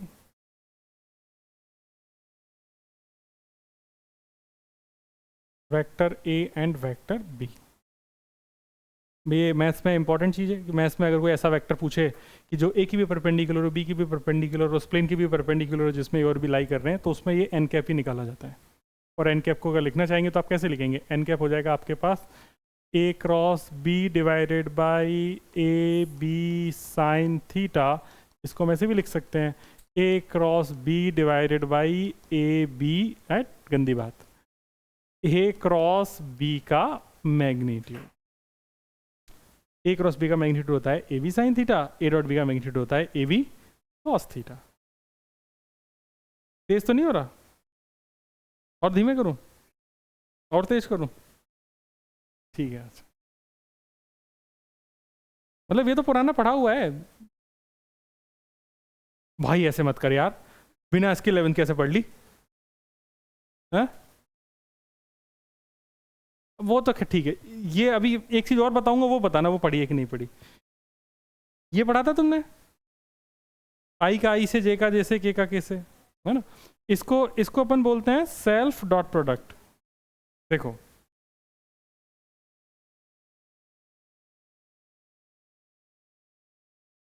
self product मतलब होता है खुद का खुद से। तो ए वेक्टर का ए वेक्टर से कितना एंगल होगा? हमेशा 0। तो हम ऐसा बोलें कि ए वेक्टर डॉट ए वेक्टर, बेटा शांत हो जा, तो हम क्या लिखेंगे? ए बी दोनों सेम ही है, इंटू कॉस 0, क्योंकि खुद का खुद से एंगल कितना होगा? 0। कॉस 0 कितना होता है? 1। तो ये हो जाएगा ए स्क्वायर। मतलब ए डॉट ए की वैल्यू होती है ए स्क्वायर। मतलब I cap dot I cap या जे कैप डॉट जे कैप या के कैप डॉट के कैप, इन सब का मैग्नीट्यूड 1 ही होता है। तो ये हो जाएगा 1 का स्क्वायर, दैट इज 1। इसीलिए यहाँ पर मैंने सीधा आई का आई से मल्टीप्लाई कर दिया। कॉफिशिएंट आई डॉट आई तो 1 ही होना है, जे डॉट जे तो 1 ही होना है, के डॉट के तो 1 ही होना है। दूसरा, तुमको जैसे यहाँ पर बताया थीटा कितना होता है? 90 डिग्री। आई जे के इनका आपस में कितना एंगल होता है हमेशा? हाँ 90 होता है ना। तीनों vector X axis, Y axis, Z axis mutually perpendicular होते हैं, तो आई जे के भी म्यूचुअली परपेंडिकुलर होंगे। तो अगर ये म्यूचुअली परपेंडिकुलर हैं तो इनका डॉट प्रोडक्ट एंगल 90 डिग्री होने की वजह से I dot J, J dot के डॉट आई हमेशा कितना होगा? 0। इसीलिए ये वाली कोई भी टर्म आपस में मल्टीप्लाई नहीं होती, है ना? इसका डिटेल एक्सप्लेनेशन अपन ने क्लास 11 में बताई है, एक एक सॉल्व करके। तो अपन ने फटाफट ये चीज़ रिवाइज कर ली। हम क्रॉस इसमें बात कर रहे थे। तो क्रॉस प्रोडक्ट में देखो डायरेक्शन के साथ अभी खेलेंगे, उससे पहले बताओ आई क्रॉस जे कितना होगा?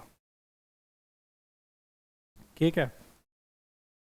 जे क्रॉस के कितना होगा? के क्रॉस आई कितना होगा?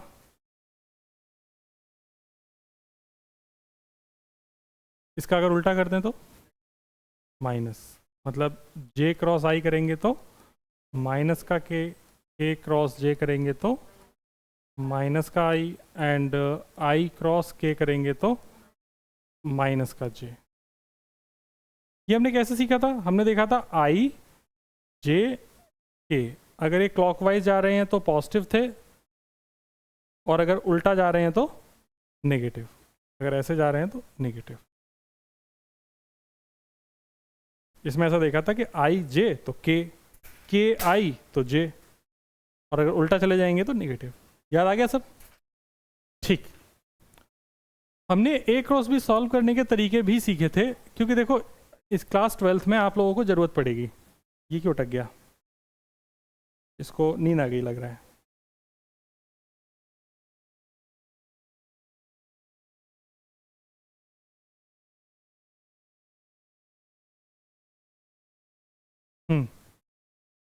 हमको ये भी देख लेना चाहिए कि ए क्रॉस बी, क्या बातें हो रही हैं? ए क्रॉस बी को जब भी हमने सॉल्व किया था तो इसको डिटर्मिनेंट मेथड से सॉल्व किया था। डिटर्मिनेंट मेथड क्या था कि जैसे मान लो मेरे पास ए वेक्टर दे रखा है, मैं सिंपल कोई एग्जांपल लेके ही समझा देता हूँ, क्योंकि आता तो तुमको सब है ही, बस मैं तो रिवाइज करा रहा हूँ। सरदार जी है मुस्कुराते हुए, पीछे से दिख जाता है मुझे। यही तो मैंने यही तो बोला कि मुस्कुरा रहे हैं, ऐसा थोड़ी बोला कि कुछ कहा कर रहा तुमने। ए क्रॉस बी करने के लिए हमें सबसे पहले एक डिटरमिनेंट बनाना है 3/3 का, जिसमें आई जे और के ऐसे लिख देना है, यहाँ पे प्लस माइनस प्लस ऐसे लिख देना है। उसके बाद अब क्वेश्चन को देखना है। तो पहले ए पहले लिखा है तो ए के कोफिशिएंट पहले, आई के नीचे आई का कोफिशिएंट जो कि 1 है, जे के नीचे जे का कोफिशिएंट जो कि -1 है, के नीचे के का जो कि 1 है, यहाँ पर -2 है, यहाँ पे 2 है, यहाँ पे -3 है। क्वेश्चन कोई सा भी हो, ये पहला वाला रो सेम रहेगी, बाकी फिर नीचे आई के नीचे आई का कोफिशिएंट, जे के नीचे जे का कोफिशिएंट, के नीचे के का कोफिशिएंट। इस बात से कोई फ़र्क नहीं पड़ रहा कि यहाँ माइनस लिखा हुआ है तो भी यहाँ पर कोफिशिएंट पूरा -1 ही लिखा जाएगा। ठीक है, देन इसके बाद सॉल्व करते थे अपन। सॉल्व करने में हमने क्या देखा था, एक बार में समझेंगे। सबसे पहले आई कैप को पकड़ेंगे, आई कैप को पकड़ लिया, उसके बाद ये वाली रो और ये वाला कॉलम छोड़ देंगे, तो एक छोटा डिटरमिनेंट बन गया इसमें 2/2 का। फिर हमने इसमें -1 और -3 को मल्टीप्लाई कर दिया, फिर उसके बाद हमने 2 और 1 को मल्टीप्लाई कर दिया, बीच में साइन माइनस लगा दिया। ये आई कैप सॉल्व हो गया। ठीक है, फिर हमने -j सॉल्व किया था। -j के सॉल्व करने का तरीका क्या था, मैं पेन चेंज कर रहा हूँ, मैं इसको पकड़ूंगा -j को, मैं ये वाली रो और अब ये वाला कॉलम छोड़ूंगा, तो मेरे पास क्या बचा, -2 और 1, तो हो जाएगा -2 और 1। फिर मैं लिखूंगा ये वाला, दैट इज 1 और -3, ठीक, ये लिखूंगा 1 और -3, तो -1 और -3 का मल्टीप्लिकेशन, ये हो गया। फिर मैं पेन वापस से चेंज करूंगा समझने के लिए, क्योंकि आपको, मुझे तो समझाना है आपको, ये अच्छा लगेगा। फिर मैंने इसको पकड़ा, ये वाली रो और ये वाला कॉलम छोड़ दिया, तो मेरे पास सिर्फ इतना सा बचा, ये हो जाएगा 2 × 1, तो प्लस के कैप 2 × 1 माइनस -2 × -1, ये हो गया भैया अपने पास A क्रॉस B। इसको बस सॉल्व कर लेंगे, आंसर आ जाएगा। याद आया आपको, ऐसे ही कर रहे थे अपन, ठीक है।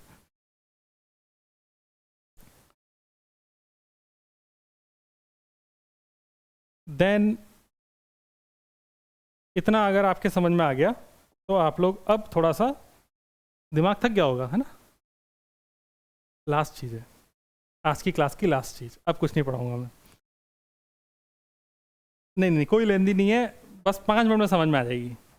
मैं जो समझाना चाहता हूँ आप कोशिश करो समझने की। मैं कह रहा हूँ ये x एक्सिस है, हाँ या ना, ये y एक्सिस है, और ये आपको दिखाई देगी सारी, पक्का, ये और ये, पक्का समझ में आ गया ना इतना, XYZ दिमाग में सेट हो गया। I क्रॉस J अपने हाथ से करके बताओ मुझे, हाथ से I क्रॉस J, हाथ चलाओ, हाथ बेटा, हाथ, डांस नहीं करना है। हाँ, I किधर था, ये, J किधर है, ऊपर, तो I क्रॉस J करो। कौन सा, सबसे पहले कौन सा हाथ जाएगा, राइट या लेफ्ट, हाँ तो राइट हैंड से करो। I, हाँ देखो तुम अपने हाथ के बारे में सोचो, तुम्हें अपने हाथ की कैपेबिलिटीज पता नहीं है। ये एक तो ऐसे नहीं मुड़ सकता है ना, ऐसे मुड़ सकता है ना, ऐसे मुड़ सकता है, ये बस ऐसे ही मुड़ सकता है।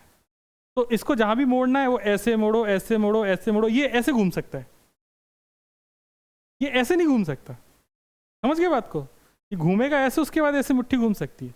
अब करके देखो, तो आई की तरफ हाथ रखा, अब मुझे इसको किधर करना है, ऊपर करना है ना, ऊपर, तो ऐसे तो फोल्ड होगा नहीं, तो मुझे हाथ को ऐसे घुमाना पड़ेगा।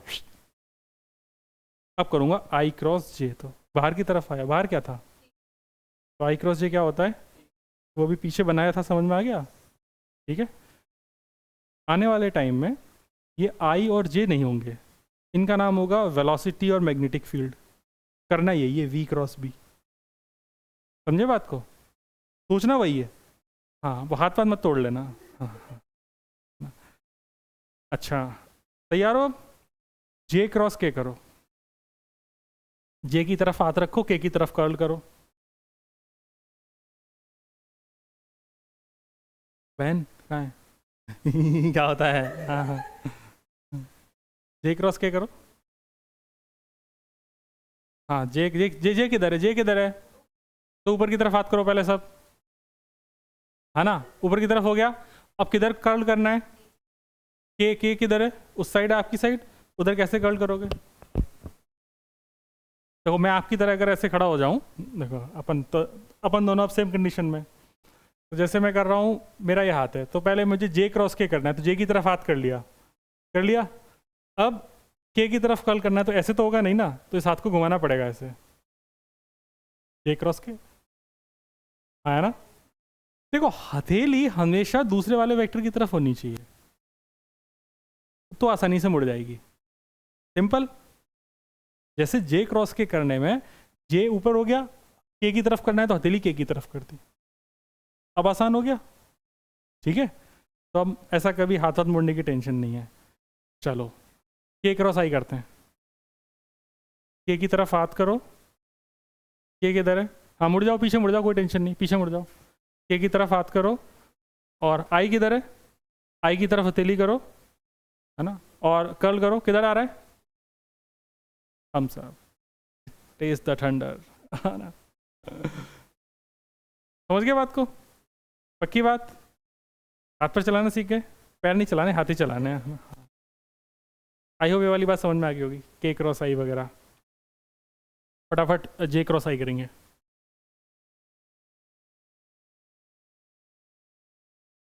जे क्रॉस आई करेंगे, हाथ घूम जाओ, कोई टेंशन नहीं है, मैं कुछ दिन बाद कॉपी घुमाना सिखा दूंगा। जे क्रॉस आई करेंगे, जे किधर है, ऊपर, ऊपर की तरफ हाथ कर लिया, आई की तरफ हथेली है कि नहीं, मेरी है ना, आई इधर है ना, तो आई की तरफ हथेली, तो जे क्रॉस आई किधर आया, पीछे, पीछे क्या है, माइनस के, इधर के है तो इधर क्या है, तुम्हें समझ में आ रहा है। हाथ, आप मैंने हाथ चलाया नहीं होगा दोस्त, हाथ चला, हाथ चला, हाँ किधर, ये क्या है, ऊपर क्या है, और किधर करना है, तो हथेली किधर होनी चाहिए, आई की तरफ, आई इधर है, आई इधर है, हाँ खुद कर, जे की तरफ हाथ कर, आई की तरफ अंगूठा थोड़ी करना है, आई की तरफ हथेली करनी है, हथेली, दिस इज पाम, हाँ। तो अब कर जे क्रॉस आई, अंगूठा परपेंडिकुलर रख, जे क्रॉस आई, किधर आया, इधर क्या है, माइनस के, ठीक है। चलो फटाफट, अब फटाफट करेंगे, है ना, फटाफट फटाफट। माइनस आई प्लस जे, माइनस आई प्लस जे,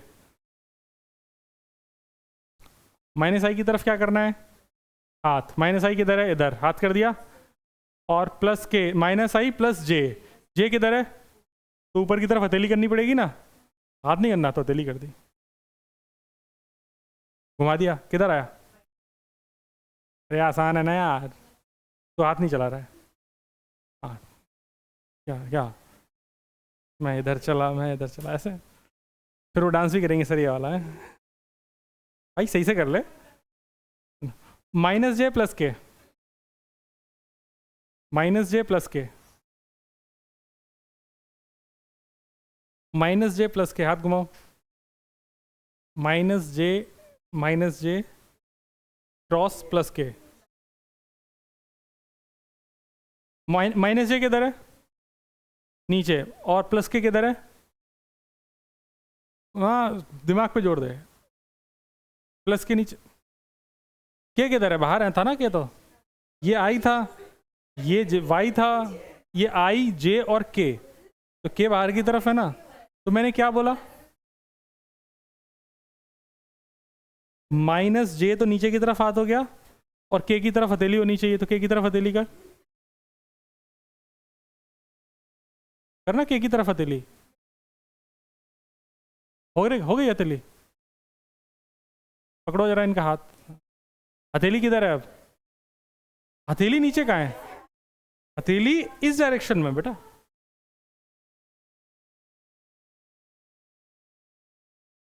शांति से दिमाग पे बिना जोर डाले समझ, हड़बड़ा मत, हाँ बिना जोर डाले, जोर डालेंगे दिमाग फट जाता है ना। तुमको माइनस जे और के की तरफ बोला था, माइनस जे क्रॉस के करने को बोला, जे किधर था, माइनस जे नीचे, तो नीचे की तरफ हाथ कर लिया, अब किसको किधर कर्ल करना था, तो प्लस के किधर है, प्लस के अभी तो बताया उधर है, हाँ तो प्लस के उधर है, तो उधर कैसे करेंगे, खड़े हो जाओ, खड़े होकर हो जाएगा, हाँ हाँ घूम जाओ पीछे, अब दिखने लगेगा तुमको। तो पहले किधर का, पहले हाथ नीचे था माइनस जे, अब हथेली पीछे करो, बेटा हाथ ऐसे कर लेना जैसे मैं कह रहे हो, पीछे घूम जा, इतना क्या जगह नहीं है। हाँ घूम जा, हाँ पीछे मुँह कर ले, सोच मैं पीछे खड़ा हूँ उधर। अब उस हाथ को कर्ल कर, किधर कर्ल होगा देख, जैसे मेरा हाथ है वैसे तेरा हाथ दिख रहा होगा। ये हाथ प्लस के की तरफ है कि नहीं, माइनस जे किधर है, तो माइनस जे क्रॉस के किधर करूँगा तो किधर आ रहा है, इधर। ये वाली साइड क्या थी, आई, हाथ कर दो, ठीक है। अब घर पे जाना और घर पे जाके प्रैक्टिस करना।